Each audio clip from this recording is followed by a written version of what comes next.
I'm 74 years old, sitting in the dark at the top of my stairs. My phone shows a camera feed of a highway rushing past at 60 miles per hour. My nephew is watching the same feed right now, 300 miles away. He thinks I'm on that bus. He thinks my house is empty. He's wrong. The camera is taped to a luggage rack on a Greyhound headed to Florida. But I never got on that bus. And in about 10 minutes, he's going to walk through my front door. He has no idea what's waiting for him. Before I share this story, I have a small request. Please subscribe to the channel and hit that like button. It helps stories like this reach people who need to hear them.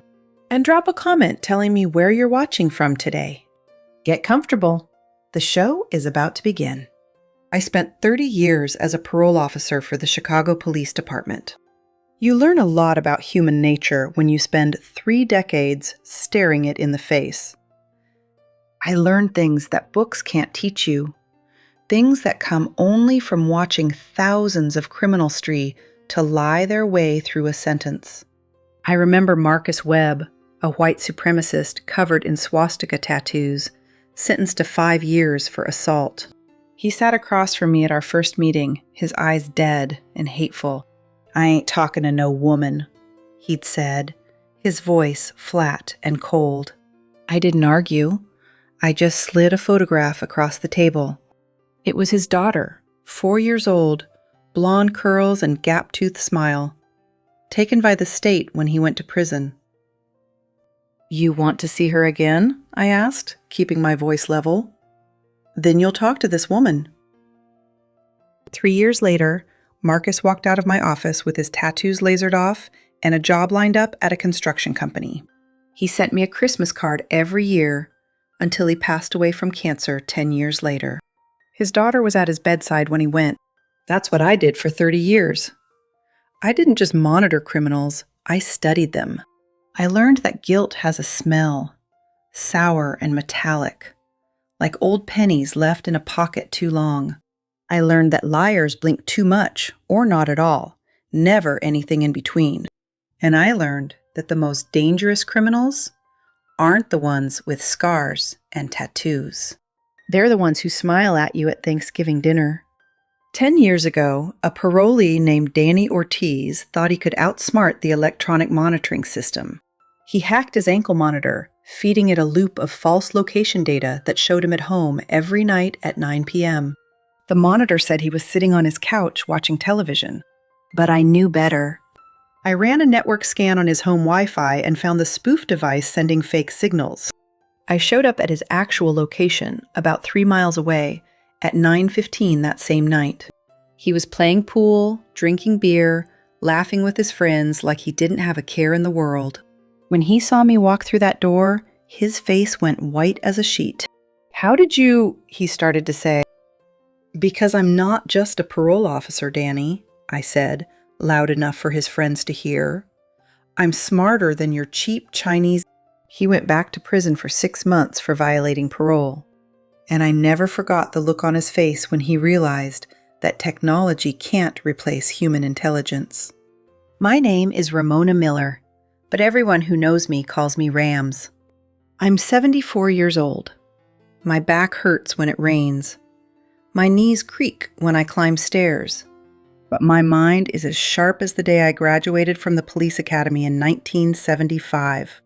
I retired 2 years ago with a pension, a bad back, and a paid-off house in a neighborhood that's suddenly trendy.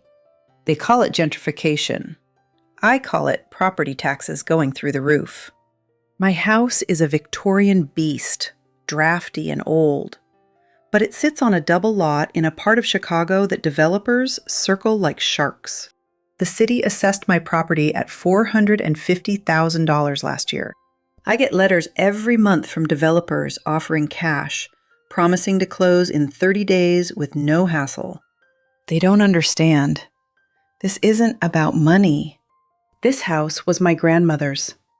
She raised 5 children here during the Depression. She taught me to can tomatoes in the basement, to sew curtains for the tall windows that let in the morning light. When she passed away, she left it to not to my 2 brothers. Ramona's the only one with backbone, she'd written in her will. I kept that house through a divorce 20 years ago when my ex-husband Leonard decided he needed his freedom more than he needed a wife. "Ramona, you're married to your job," he'd said, packing his suitcase on what should have been our 20th anniversary. "I need a wife who's home for dinner, not analyzing criminals until midnight." He took the dog, a golden retriever named Buster that I'd loved more than I loved him. He took the newer car, a Honda Accord I'd just finished paying off, and he left me with the mortgage on this Victorian beast and a heart that was more relieved than broken. "You love this house more than you love me," he'd said on his way out the door. He wasn't wrong. I live alone now, except for my cat. I lived him Henri, after Henri Fayol, the management theorist. Leonard had hated that name. "Why not call him Fluffy?" he'd complained. Because Henri is dignified, controlled, strategic, just like me. Henri sits on the windowsill every morning, watching the neighborhood with the intensity of a security guard. He's my early warning system. When he hisses, I pay attention. Last Tuesday, when my nephew Trent arrived, Henri hissed. I should have listened. Trent is my late sister's son, 32 years old and still waiting for his big break. He calls himself an entrepreneur. I call him a hustler who hasn't found the right hustle yet. He drives a leased Audi A4, silver with black rims, and the lease payment is probably more than his rent. He wears suits that shine under fluorescent lights, the kind that screams synthetic blend from 50 feet away. His shoes are always polished, but the leather is cheap, cracking at the creases. He's all surface, no substance, like a stage set that looks good from the audience, but falls apart when you touch it. For years, he ignored me completely. I was just the boring aunt with the badge and the sensible orthopedic shoes. But 6 months ago, that changed. The first time Trent came over after years of silence, he brought flowers. Carnations. Cheap ones from the grocery store, already wilting at the edges. "Aunt Rams, I was just thinking about you," he'd said, kissing my cheek with a flourish that felt rehearsed. His cologne was too strong, trying and failing to mask the smell of cigarette smoke. He wandered through the house, touching things with a casualness that felt invasive. The banister, the crown molding, the antique light fixtures my grandmother had installed in 1932. "This place is amazing," he'd said, running his hand along the wall. "How much square footage you go there?" "About 2,400, I'd answered, watching him calculate numbers I couldn't see. "And the lot? You mentioned it's a double lot, right?" "Yes. Why do you ask?" "Just curious, Auntie. You know, property values are skyrocketing around here. You could make a fortune if you ever decided to sell." "I'm not selling." Of course. Just saying, if you ever need money, you're sitting on a gold mine." He'd stayed for 20 minutes, declined my offer of coffee, and left in a hurry, claiming he had a meeting. 2 days later, I checked the city assessor's website out of curiosity. Someone had pulled up my property records at 3 p.m. that afternoon, right after Trent left. The IP address was registered to a coffee shop in Oak Park, where Trent lived. 2 weeks later, he showed up with a lawnmower. "Thought I'd help out with the yard, Auntie. You shouldn't be doing this heavy work at your age." He mowed the front lawn, but he was distracted, stopping every few minutes to look at the house. Counting windows, checking the foundation, examining the roofline. After he finished, he asked to use the bathroom. I heard him upstairs, his footsteps moving from room to room, doors opening and closing.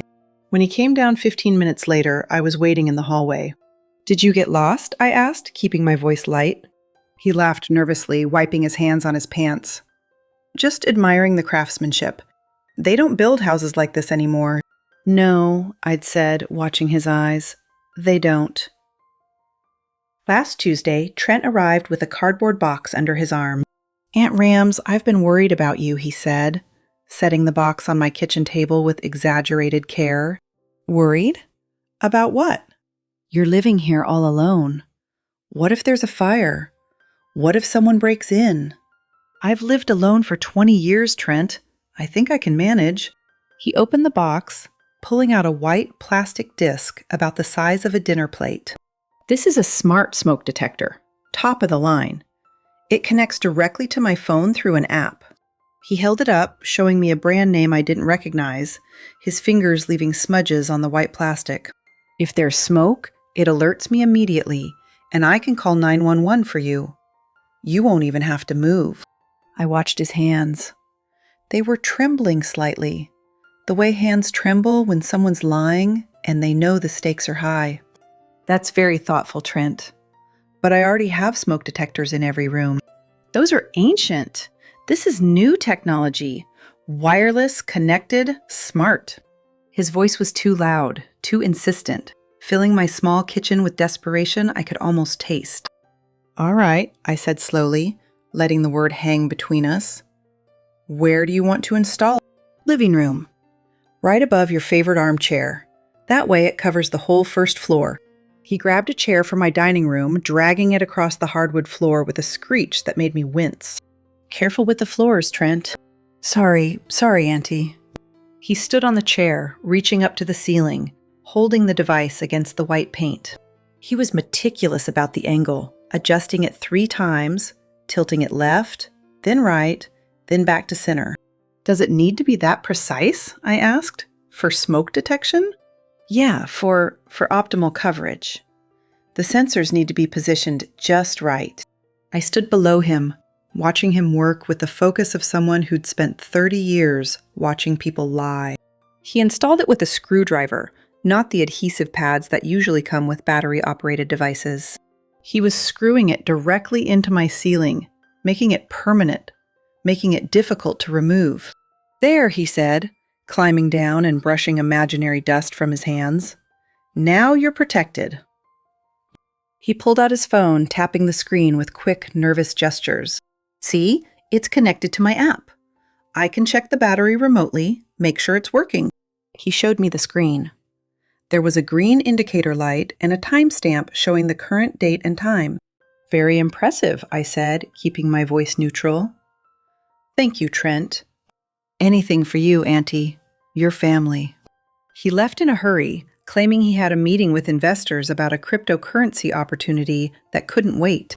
As his Audi pulled out of my driveway, I heard the engine rev too hard, the sound of someone eager to put distance between themselves and a crime scene. I stood in my living room, looking up at the device on my ceiling. It blinked once. A slow, red pulse that seemed to watch me back. I've spent 30 years monitoring electronic devices strapped to criminals' ankles. I know what a transmitter looks like. I know what surveillance equipment does when it's active. That wasn't just a smoke detector. But I didn't react. Not yet. Not while he might still be watching. I walked into the kitchen and made myself a cup of coffee, moving through my routine like nothing had changed. I sat at the table, opened the newspaper, and pretended to read the local news. Henry jumped onto my lap, purring softly, his warm weight grounding me. "What do you think, boy?" I whispered, stroking his gray fur. "Is our nephew up to something?" Henry hissed, a low sound that trembled through his small body. Smart cat. I waited until the next morning. If Trent was watching that camera, I needed to act completely normal. I made breakfast, fed Henri, read the newspaper from front to back. At 10 a.m., I went to the garage and fetched my stepladder. It's aluminum, lightweight, with rubber feet that don't scratch hardwood floors. I carried it into the living room and set it up directly beneath the smoke detector. My hands were steady as I climbed. At 74, my knees might creak, but my balance is still solid. I reached up and examined the device up close, my reading glasses perched on my nose. From below, it looked exactly like a smoke detector. White plastic casing, vent slats, a small LED light. But up close, I saw what I was looking for. Behind the vent slats, tucked into the shadow where you'd never notice it unless you were looking, was a lens. Tiny, pinhole-sized. Professional grade. It was angled downward, covering my favorite armchair, the coffee table, and the entire entryway. Perfect surveillance of my main living space. My stomach turned, not with fear, but with disgust. This wasn't protection. This was invasion. I thought of Danny Ortiz, smiling in that bar, thinking his cheap spoof device had outsmarted the system. I'd found him with a network scanner and basic detective work. I could find Trent's game the same way. I climbed down carefully, folded the ladder, and returned it to the garage. Then I went to my kitchen table and opened my tablet. I still have the applications I used during my final years as a parole officer. Network scanners, device trackers, Wi-Fi analyzers. Most parole officers just checked in with their parolees once a month and filed the paperwork. I went deeper. I learned to scan home networks, looking for unauthorized devices, for anything that didn't belong. I opened the scanner app and ran Ad Diagnostic on my home Wi-Fi network. It took 30 seconds to complete. The results appeared on the screen in a neat list. My router, my tablet, my smartphone, my laptop, and then a fifth device, unknown, unauthorized. IP address 192.168.1.47. I tapped on it, pulling up the technical details that would mean nothing to most people, but told me everything I needed to know. It was transmitting data. A lot of data. Upload stream, 2.3 megabits per second. That's video, live video. High definition. I checked the destination address. It wasn't sending data to any fire safety service. It wasn't connecting to any recognized cloud backup. It was sending a live video feed to a private server hosted on a residential IP address. I cross-referenced the IP address with public records. It was registered to an address in Oak Park, the same address listed on Trent's driver's license. I took a screenshot and saved it to a folder I labeled Evidence. Then I checked the device's upload history in the network logs. The device had been active for 36 hours, since the exact moment Trent had installed it. He'd been watching me for a day and a half. Watching when I woke up. Watching when I ate breakfast. Watching when I sat in my armchair reading. Watching every moment of my private life in my own home. I closed the tablet and sat in the silence of my kitchen, my coffee growing cold in my hands. I felt the weight of it settle over me like a heavy blanket. This wasn't about protection. This was predatory. This was calculated. My hands were cold, but my pulse was slow and steady. I wasn't afraid. I was disgusted. I thought of Marcus Webb, full of hatred until I'd shown him the photograph of his daughter, the one thing that mattered more than his pride. I thought of Danny Ortiz, so confident in his technology, until I'd walked into that bar and proven that human intelligence beats gadgets every time. Trent thought I was just a confused old lady living in a house too big for her. He thought I wouldn't notice a camera in my own living room. He thought I was vulnerable, easy prey. He was about to learn that the woman who'd tracked down criminals for 30 years hadn't lost her edge. 2 days later, my phone rang. It was Trent, his voice bright with forced enthusiasm. "Aunt Rams, how about I take you to dinner tonight?" I paused, counting to 3 before answering. "That's sweet, Trent, but why don't you come here? I'll cook." No, let me take you somewhere nice." I insist. "I'm making pot roast, your mother's recipe." There was a long silence on the line. "Okay," he said finally. 6 o'clock. I made the pot roast exactly as my sister Lorraine had taught me 30 years ago.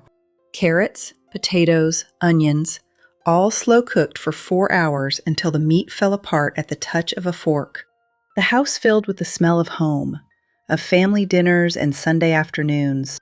When Trent arrived, he was jittery. His hands shook as he took off his coat. He kept checking his phone, the screen lighting up his face every few minutes with a blue glow. "Everything okay?" I asked, setting plates on the dining room table. Yeah, just work stuff. You know how it is." I knew exactly how it was. He was lying. We sat at the dining table, plates of pot roast steaming in front of us. Trent barely touched his food, pushing carrots around his plate like a child avoiding vegetables. "Aunt Rams," he said suddenly, reaching into his jacket pocket, "I have something for you." He pulled out an envelope and slid it across the table. "I didn't touch it. What is it?" "Open it!" His voice was too loud, too eager, echoing off the walls of my quiet dining room. I picked up the envelope slowly, running my thumb along the sealed edge before opening it. Inside was a bus ticket, Greyhound, Chicago to Tallahassee, Florida, departing Friday at 4 p.m., returning Tuesday morning, 5 days. "A bus tour?" I asked, studying the ticket. "Luxury tour, all expenses paid." "You've been looking so tired lately, Auntie. You deserve a break. Some sunshine." "I can't accept this, Trent.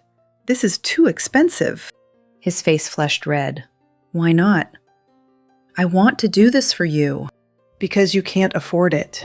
"I can afford it," he nearly shouted, then caught himself, lowering his voice. "I mean, I've been doing really well. My investments are paying off big time." I looked at him. Really looked at him. His suit was the same one he'd worn 3 weeks ago, the same one he always wore to our meetings. His shoes had a scuff on the left toe that he tried to cover with black marker. His watch was a knockoff Rolex, the second hand ticking in jerky 2-second intervals instead of the smooth sweep of a real one. "What investments, Trent?" he stammered, his eyes darting away from mine. "Cryptocurrency, NFTs, digital assets. You wouldn't understand the technology. Try me." It's complex. Blockchain, decentralized finance, smart contracts. The future of money. And these digital assets are liquid? You can access the cash when you need it? Yes, that's exactly why I want you to go on this trip. To celebrate my success. Celebrate what success, exactly? My portfolio gains. My investments. And you want to celebrate by sending your elderly aunt on a bus to Florida? I want to celebrate your retirement. Your years of service to the city. I set the ticket down on the table between us. "Trent, I retired 2 years ago. You didn't even call to say congratulations." His face went pale, the color draining like water from a sink. I was busy with work, but I'm here now. Please, Auntie, go. Enjoy the sunshine. Enjoy Florida." He leaned forward, his hands gripping the edge of the table. "I'll watch the house for you. I'll watch your plants. I'll check the mail. I'll make sure everything's secure." There it was. The real reason. "You'll watch the house," I repeated slowly, letting each word hang in the air. "Yeah, absolutely. You won't have to worry about a thing. I'll take care of everything." "That's very kind of you, Trent." He leaned even closer, desperation radiating off him like heat. "So you'll go? You'll take the trip?" I picked up the ticket, folded it carefully along its crease, and slipped it back into the envelope. "Okay, Trent, I'll go." The relief that washed over his face was almost pathetic. His shoulders sagged, his breathing slowed, his hands stopped trembling. "Thank you, Auntie. You won't regret this. You deserve this break. I'm sure I won't regret it." After Trent left, practically running to his car in his eagerness to escape, I sat alone at the dining table. Henri jumped up, sniffing at the pot roast Trent hadn't eaten, his whiskers twitching with interest. I picked up the envelope again, studying the bus ticket under the light. Friday, 4 p.m. departure, Tuesday morning return. That gave him 4 full days and nights. Friday evening through Monday night. What was he planning? The camera told me he wanted to watch my schedule, to know my patterns. But why did he need the house completely empty for 4 days? A party seemed too simple. Trent wasn't the party type. Robbery? Possibly. But why the elaborate setup with the bus ticket and the camera? No, this was something more calculated. Something that required proof I was gone. That's why he'd given me a bus ticket instead of a plane ticket. Buses have schedules. They're trackable. They make stops.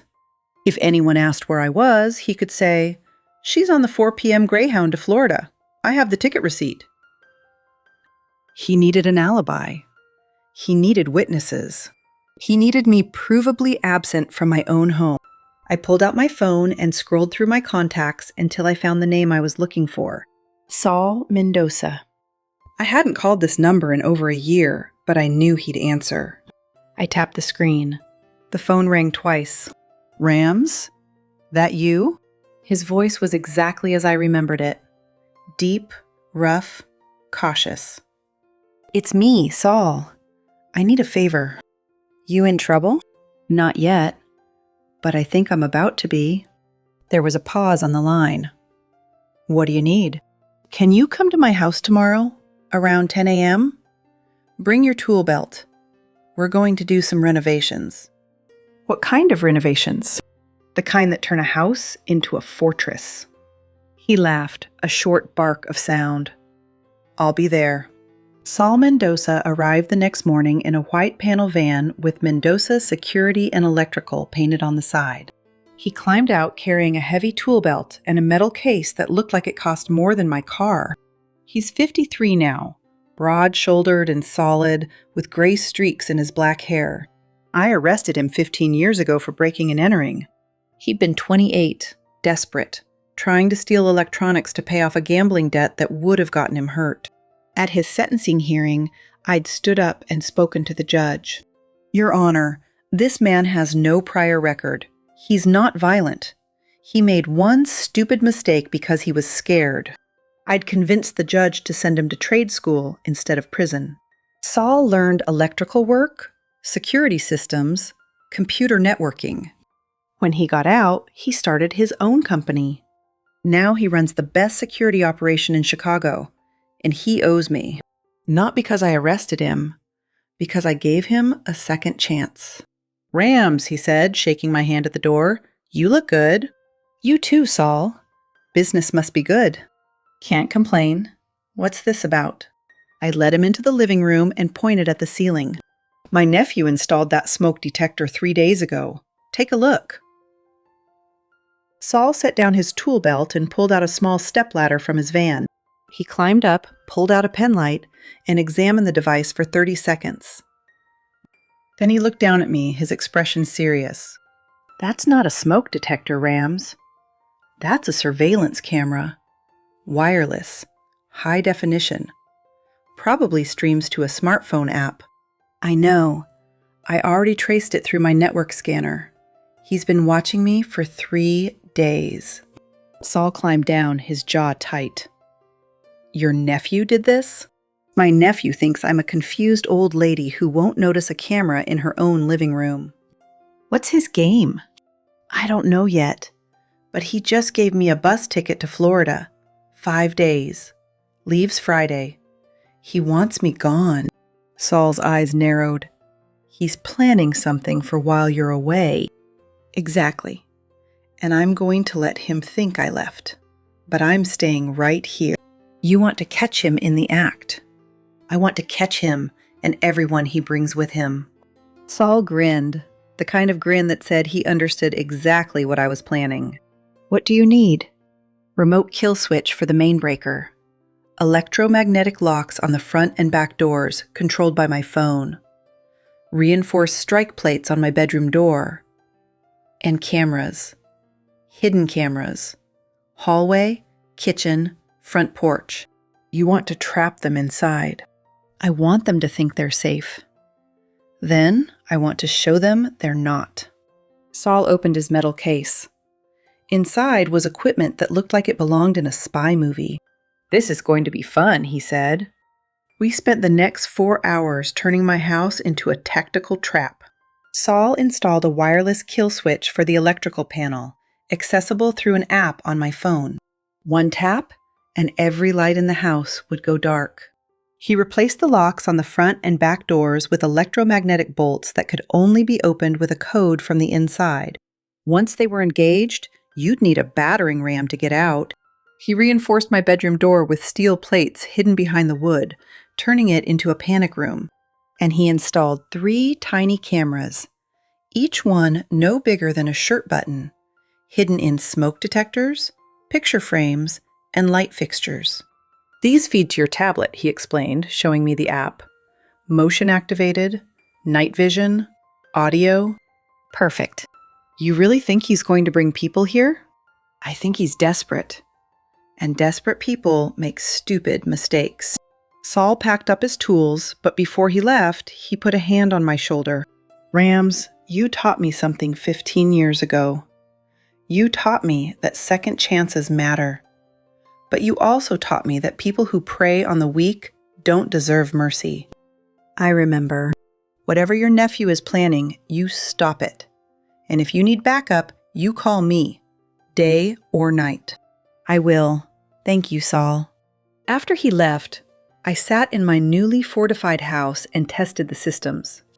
I tapped the app on my phone. The lights went out. Tapped again. They came back on. I checked the camera feeds. Perfect angles. Clear picture. I was ready. That night, I couldn't sleep. I lay in bed, staring at the ceiling, thinking about my sister. Lorraine had been 5 years younger than me, beautiful and kind and terrible with money. She'd passed away 5 years ago from cancer, and I'd been with her at the end. I remember the hospital room, the smell of antiseptic and dying flowers. Lorraine had been so thin, her bone sharp under the hospital gown. "Rams," she'd whispered, her voice weak. "Promise me you'll look after Trent." Of course, he's family. He's a good boy. He's just lost. He needs guidance. He needs someone strong. I'd held her hand, feeling how cold it was. "I promise, Lorraine, I'll watch out for him." "Thank you.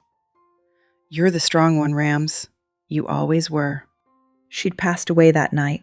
At the funeral, Trent had been 27, still young, still soft around the edges. He'd cried at the graveside, real tears that streaked his face.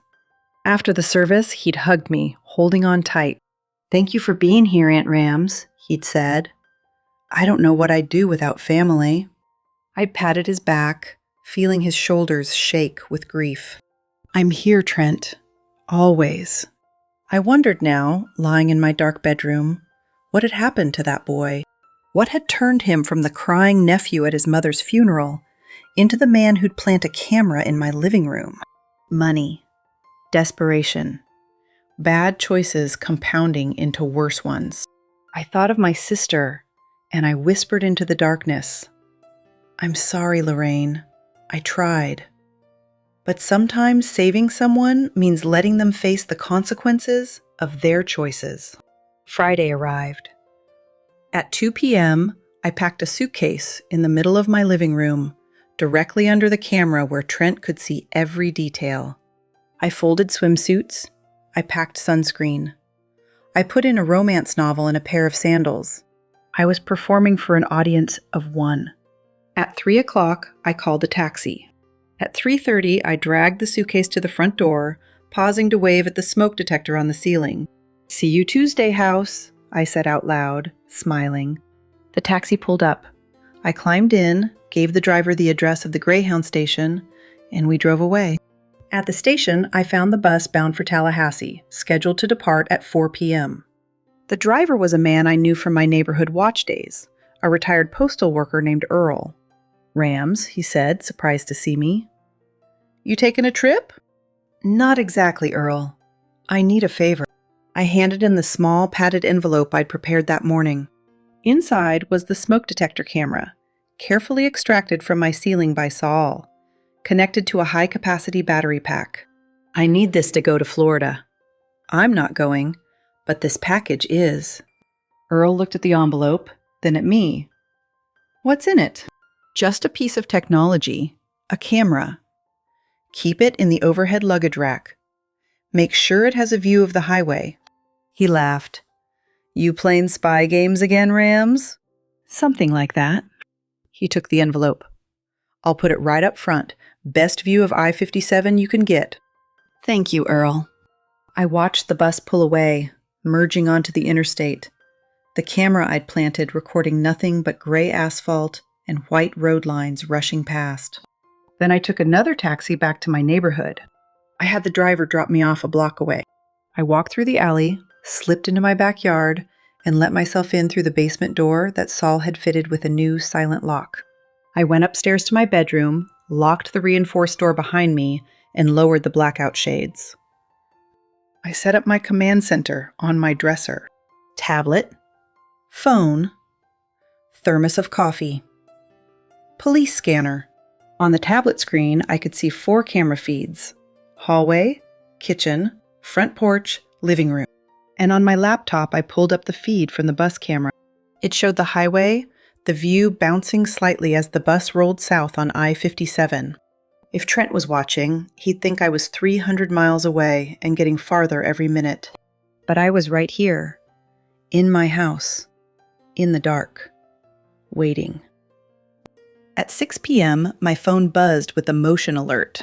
Movement detected at front door. I switched to the porch camera feed. Trent was there. He didn't use a key. He used a lockpick, a cheap set that looked like he'd bought it online. It took him 10 seconds, clumsy and aggressive, but effective. The door swung open. He stepped inside, and I heard his voice echo up from the floor below. "We're in. The Eagle has landed." He was on the phone. "Yeah, she's gone. I'm tracking her on the app. She's halfway to Kankakee by now. Bring everyone. We've got all weekend." I sat in my dark bedroom, sipping my coffee, watching the porch camera feed. So it was a party. Maybe drugs. Maybe just a weekend of trashing my house. I was prepared for that. I was wrong. An hour later, a cargo van pulled into my driveway. 2 men got out, carrying heavy, reinforced cases that didn't look like beer coolers. Then came another car. And another. These weren't college kids looking to party. These were men in expensive suits with dead eyes. Women with designer bags and nervous hands. They walked into my house like they owned it, and I watched through the kitchen camera as they transformed my living room. They moved my antique coffee table to the corner. They set up a folding table in its place, covering it with green felt. Poker. But not a friendly neighborhood game. They unpacked stacks of cash that looked like bricks, wrapped in plastic bands. And in the corner, one of the men opened a briefcase. Inside were digital scales and plastic bags filled with white powder. This wasn't a party. This was an illegal gambling den. And a distribution point. Trent was pacing the room, playing host, his voice too loud and too bright. "Drinks are in the kitchen. Make yourselves at home. My aunt is gone for the week. We've got the whole place." A large man with a scar running through his left eyebrow grabbed Trent by the shoulder, spinning him around. I recognized him immediately. Vinny the Shark Moretti. I'd processed his parole papers 10 years ago when he got out of Stateville. He'd been a mid-level enforcer back then, doing collections for a loan shark on the south side. Looks like he'd moved up in the world. "Cut the chatter, kid," Vinny growled, his voice like gravel. "Where's the collateral?" Collateral. My heart skipped a beat. It's in the study," Trent stammered. "Just like I said. The deed to the house, power of attorney. It's all there." I froze. Trent hadn't just planned to use my house for a weekend. He'd planned to lose it. He was in debt. Deep debt. Gambling debt. He put my house up as collateral, planning to forge my signature and hand over the deed if he lost. "Go get it," Vinny said, shoving Trent toward the stairs. "We don't deal until the paper's on the table." I watched through the hallway camera as Trent climbed the stairs, his footsteps heavy with panic. He tried the master bedroom door first. The handle turned, but the door didn't open. Locked. "Damn it," he hissed under his breath. He went to the study next door. I heard drawers opening, papers rustling, furniture scraping across the floor. He was tearing the room apart, looking for a document that didn't exist. I keep my deed in a safety deposit box at the bank, like any sensible person. But Trent didn't know that. He thought it was in the filing cabinet, in the folder marked House Documents. That folder was empty. I'd removed everything weeks ago. I watched him come back into the hallway, sweating, his shirt untucked. He tried my bedroom door again, yanking on the handle. It didn't budge. He kicked it once. The reinforced frame didn't even shudder. From downstairs, Vinny's voice boomed up. "Tick-tock, kid. Game starts in 10 minutes. Trent was hyperventilating now, his chest heaving. He pulled out his phone, his hand shaking so hard he almost dropped it. My phone buzzed in my hand. It was him. I let it ring 3 times, watching him on the camera, watching him pace the hallway in growing panic. Then I answered. "Hello, Trent? Is everything all right?" My voice was calm, casual, the picture of a relaxed vacationer enjoying a bus ride. "Aunt Rams," he shrieked, his voice cracking. "Where are you right now? Are you on the bus?" "Yes, dear. We just passed the most lovely cornfield. The sunset is beautiful. Why do you ask?" "Listen, I need a favor. I'm at your house, checking on the pipes. And I can't find the key to the master bedroom." "Liar. Why do you need to get into my bedroom to check the pipes, Trent?" I need to access the crawl space. And I need the house documents, the insurance papers, in case there's water damage." "What water damage?" "Just tell me where the deed is. The house deed. Where do you keep it?" His voice was rising to a scream. I let the silence stretch. "Trent," I said slowly, "who is Vinny?" The silence on his end was deafening. "What?" he whispered. "Vinny Moretti. The man in my living room wearing the Italian loafers. The one asking you for my deed." "Why is she in my house, Trent? How do you know that?" His voice was barely audible now. "Are you watching me?" "I'm not watching you, Trent. But I'm seeing you very clearly." "Where are you?" he demanded, panic flooding his voice. "You're not on the bus." The camera shows the highway." "The camera is on the bus," I said calmly, "but I'm not." There was a sound like air escaping from a tire. You're here." "Where's the deed, Trent? The one you promised Vinny?" "Aunt Rams, please." He was crying now, real tears, real terror. "They'll hurt me. I owe them $200,000. If I don't give them the house tonight, they'll—" "You gambled my house?" I asked, my voice cold as winter. "My grandmother's house?" "I didn't mean to. I thought I could win it back. I thought I could pay them off." "The deed is at the bank, Trent, in a safety deposit box, where it's always been." I heard him sob, a broken sound that might have moved me if he hadn't just tried to steal my home. "Then I'm as good as gone," he whispered. "Not yet," I said, "but you're about to be very uncomfortable." I tapped the app on my tablet. "Goodbye, Trent." I hit the kill switch. Instantly, every light in the house went black. The refrigerator went silent. The air conditioning stopped humming. The house went from lit and lively to pitch black in less than a second. Downstairs, shouts erupted. "What the hell? Is it a raid? Grab the money!" In the darkness, confusion exploded into chaos. I pressed another button on my phone. The electromagnetic locks on the front and back doors engaged with a solid thunk that I felt more than heard. They were trapped. I switched on the audio system Saul had installed, connected to speakers hidden in the living room walls. I pressed play on a recording I'd prepared, a recording from a raid I'd participated in 10 years ago. Through the speakers, a voice boomed through my house. "This is the Chicago Police Department. The building is surrounded. Come out with your hands up.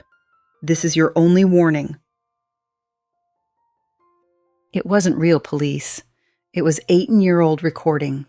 But in the pitch black, with their heads full of adrenaline and illegal substances, they couldn't tell the difference. Panic detonated. I heard furniture overturning, glass shattering, men shouting. "You set us up," Vinny roared. I heard the sound of a fist hitting flesh. Trent screaming. "I didn't, I swear. She's crazy. She's old. I don't know how. Open the door." "It won't open. It's locked." Someone fired a gun. The muzzle flash lit up the hallway camera for a split second, bright as lightning.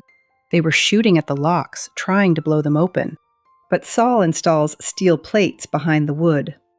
The bullet ricocheted, and I heard someone scream. Now they were terrified. I sat in my chair and dialed 911. This time, for real. 911, what's your emergency? This is Ramona Miller, 42 Maple Street. There are armed intruders in my home. I've barricaded myself in my bedroom. I can hear gunshots. Officers are already en route, ma'am.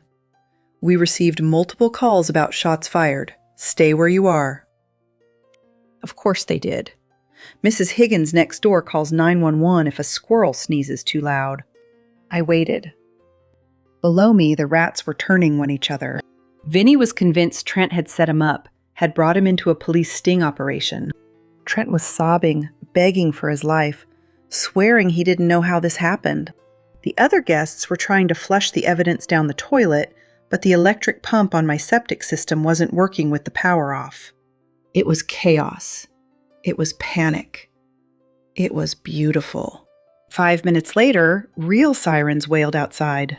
Blue and red lights washed over my blackout curtains, painting the walls in stuttering color. I heard the battering ram hit my front door once, twice, 3 times.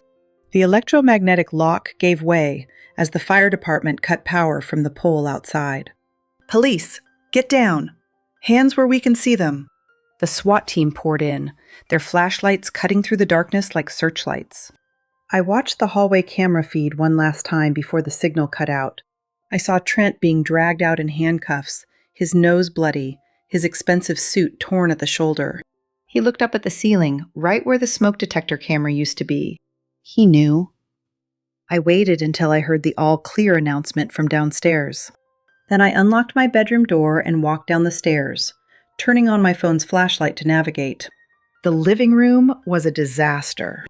The poker table was overturned, cards and chips scattered across my Persian rug. White powder dusted the coffee table like snow. Officer Jim Miller, no relation, but Am and I'd trained when he was a rookie 20 years ago, was standing in the wreckage. "Rams," he said, shaking his head when he saw me. "You okay?" "I'm fine, Jim. Just a little pest problem." "Pest problem?"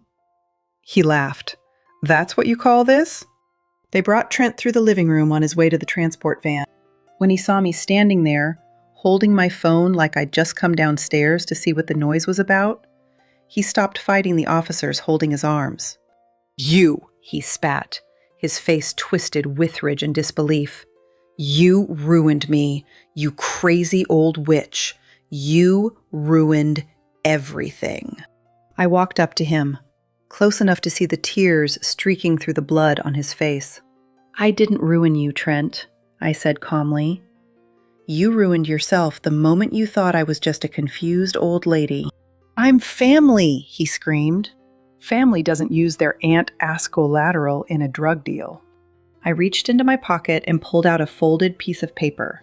It was the screenshot from my network scanner, showing his camera feeding video to his IP address, and a photocopy of a foreclosure notice I'd found in his car's glove box when I'd checked it while he was installing the camera. "I'm giving these to the district attorney," I said. "Intent to defraud, elder abuse, conspiracy to distribute, breaking and entering." His face crumbled as he realized this wasn't just a failed scam. This was prison.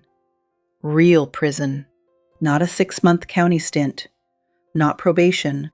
With Vinny Moretti involved, with the substances, with the weapons, he was looking at 10 to 20 years.